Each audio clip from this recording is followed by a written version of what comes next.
साथियों शेयर करें इसको, वीडियो को शेयर करें। नागौर डीडवाना में जो घटना घटी है वहां पर उत्तर प्रदेश सरकार की तर्ज पर राजस्थान सरकार ने पूरा रवैया बरत लिया है और जयपुर जो राजधानी है राजस्थान की, यहाँ पर परिवार लगातार न्याय की मांग कर रहा था, किसी भी सूरत में पीछे हटने को तैयार नहीं था। और आज रात 3 बजे जब सब लोग सो रहे थे, कड़ी ठंड में परिवार न्याय की मांग करके धरना दे रहा था, सो रहा था, उस वक्त बहुत भारी संख्या में जाब्ता आया और पीड़ित परिवार के ऊपर बैठ गया, रजाइयों को दबा ली। कम से कम 200, 250, 300 के आसपास पुलिस कर्मी थे। तो मैं आपसे निवेदन कर रहा हूं कि इस तरह की घटनाओं में हम चुप नहीं रहेंगे और सरकार या तो हमारे काम या हमारे जिद से वाकिफ नहीं है, सुन ले। इस मामले में किसी तरह की लापरवाही नहीं बरतनी दी जाएगी, किसी भी सूरत में तानाशाही नहीं चलने दी जाएगी। राजस्थान सरकार के पास एजेंसी जो है पुलिस, उसका इस्तेमाल कर सकती है, लेकिन हम कानूनी दायरे में रहकर इस लड़ाई को आखिरी तक लड़ेंगे।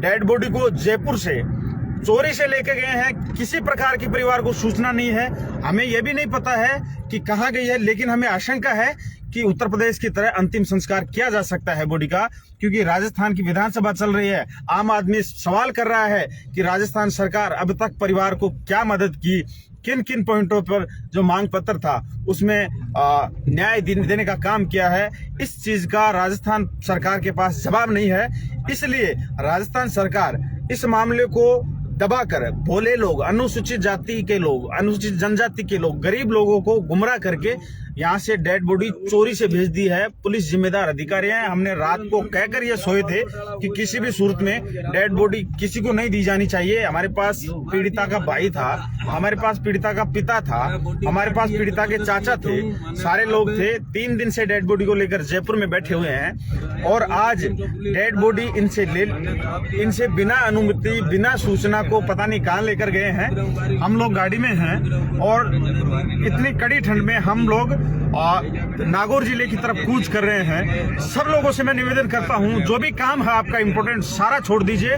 और नागौर पहुंचने का काम करें। अरे ये घटना बहुत संगीन है। मैं घटना के संबंध में आपको बताता हूं। जो बहन थी जिसके साथ 4 फरवरी को जो लापता हुई, 4 से लेकर 10 तारीख तक गैंगरेप की घटना हुई और उसके बाद उस बहन ने 17 तारीख को राजस्थान के SMS हॉस्पिटल के अंदर आखिरी सांस लिया। इस चीज में बिल्कुल भी कार्रवाई नहीं की राजस्थान पुलिस ने और राजस्थान सरकार ने बिल्कुल भी स्टैंड नहीं लिया। हमने जायज मांग पत्र दिया, ज्यादातर उस मांग पत्र के अंदर एट्रोसिटी एक्ट के अंतर्गत ही कार्रवाई थी, लेकिन सरकार ने एट्रोसिटी एक्ट के अंतर्गत जायज मांगे थी, उसमें भी कोई कार्रवाई नहीं की। उल्टा डेड बॉडी को हमसे पता नहीं कहां लेकर गए हैं, हम खुद को पता नहीं है। मैं आप सबसे निवेदन करता हूं कि आसपास के लोग, राजस्थान के लोग, न्यायप्रिय लोग, संविधान और कानून में भरोसा रखने वाले लोग अधिक से अधिक संख्या में नागौर डीडवाना की तरफ कूच करें। किसी भी सूरत में उत्तर प्रदेश की तरह राजस्थान में डेड बॉडियों को बिना परिवार की सहमति के, बिना न्याय मांगे नहीं जलाने दिया जाएगा। चाहे इसके लिए हमें कुछ भी करना पड़ जाए, कितना भी समय लग जाए। हमने जो मांग बताई है उस मांग के ऊपर राजस्थान सरकार के हाथ बंधे नहीं हुए हैं। उस मांगों को पूरा करें, हम लोग शांति से बैठ जाएंगे। और आप ये चाहते हैं कि तानाशाही के चलते हम लोग दबाने का काम कर देंगे, कान खोलकर सुन ले। आज भी नहीं होगा, कल भी नहीं होगा और ना परसों होगा। कभी इस तरह का काम नहीं होने देंगे जब तक हम जिंदा हैं। इस तरह का हम आपको विश्वास दिला रहे हैं। हम सारे लोग यहाँ पर मौजूद हैं और उत्तर प्रदेश की तरह राजस्थान में स्थिति नहीं बनने दी जाएगी। राजस्थान के अनुसूचित जाति, अनुसूचित जनजाति, OBC, माइनॉरिटी या जनरल, किसी भी जाति के साथ भेदभाव नहीं होगा और अन्याय अत्याचार नहीं होने दिया जाएगा। हम लोग इंसाफ की लड़ाई लड़ रहे हैं। इस इंसाफ की लड़ाई में ज्यादा से ज्यादा संख्या में लोग पीड़िता के साथ पहुंचे, पीड़िता के घर पहुंचे, आसपास के लोग जुड़े, सामाजिक संगठनों के लोग सुने, महासभाओं के लोग जुड़े।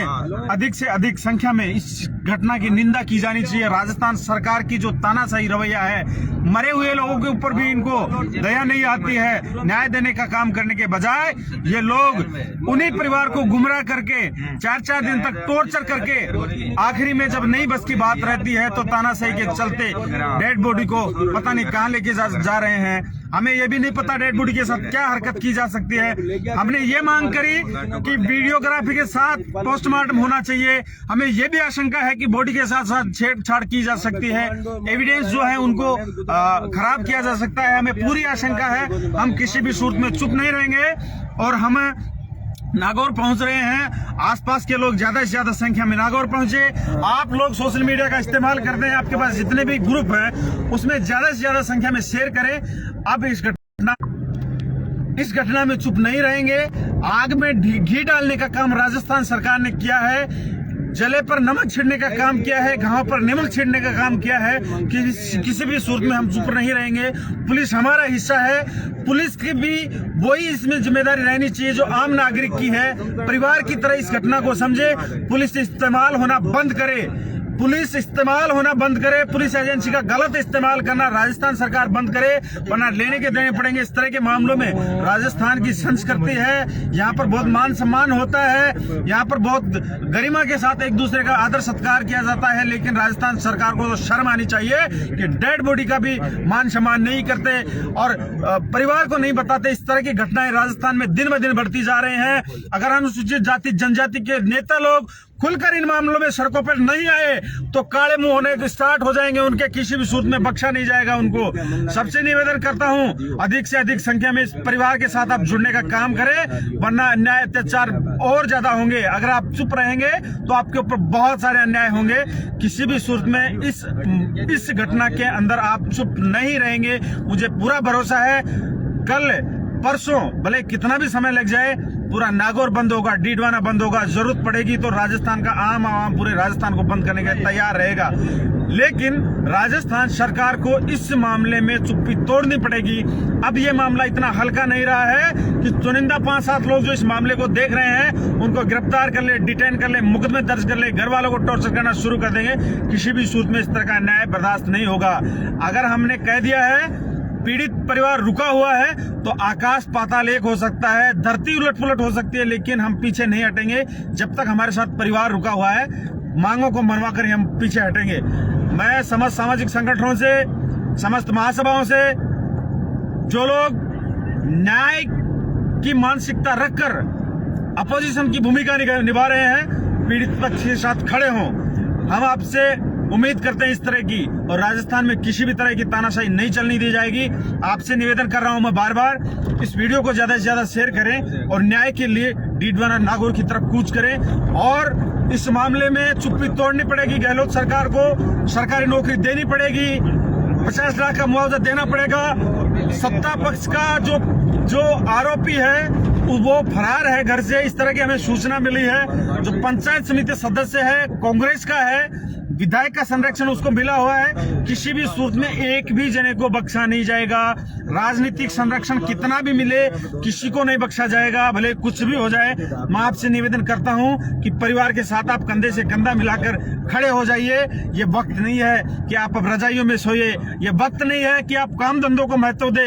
ये वक्त है परिवार के साथ न्याय करने का, परिवार के साथ खड़े रहने का, परिवार के साथ रुकने का। मैं आपसे निवेदन करता हूं, जितने भी आपके पास ग्रुप हैं, जितने भी आपके साथी हैं, फोन करके इस घटना के संबंध में बताइए। अरे साथियों, उस बहन की बॉडी के अंदर कीड़े पड़ गए थे, जिंदी बॉडी के अंदर कीड़े रहे हैं। आप क्या मानते हो किस तरह का अन्याय अत्याचार हुआ है? 62 थे या 100 से अबव थे, बाइट थे बॉडी के ऊपर, बॉडी को नोचा गया था।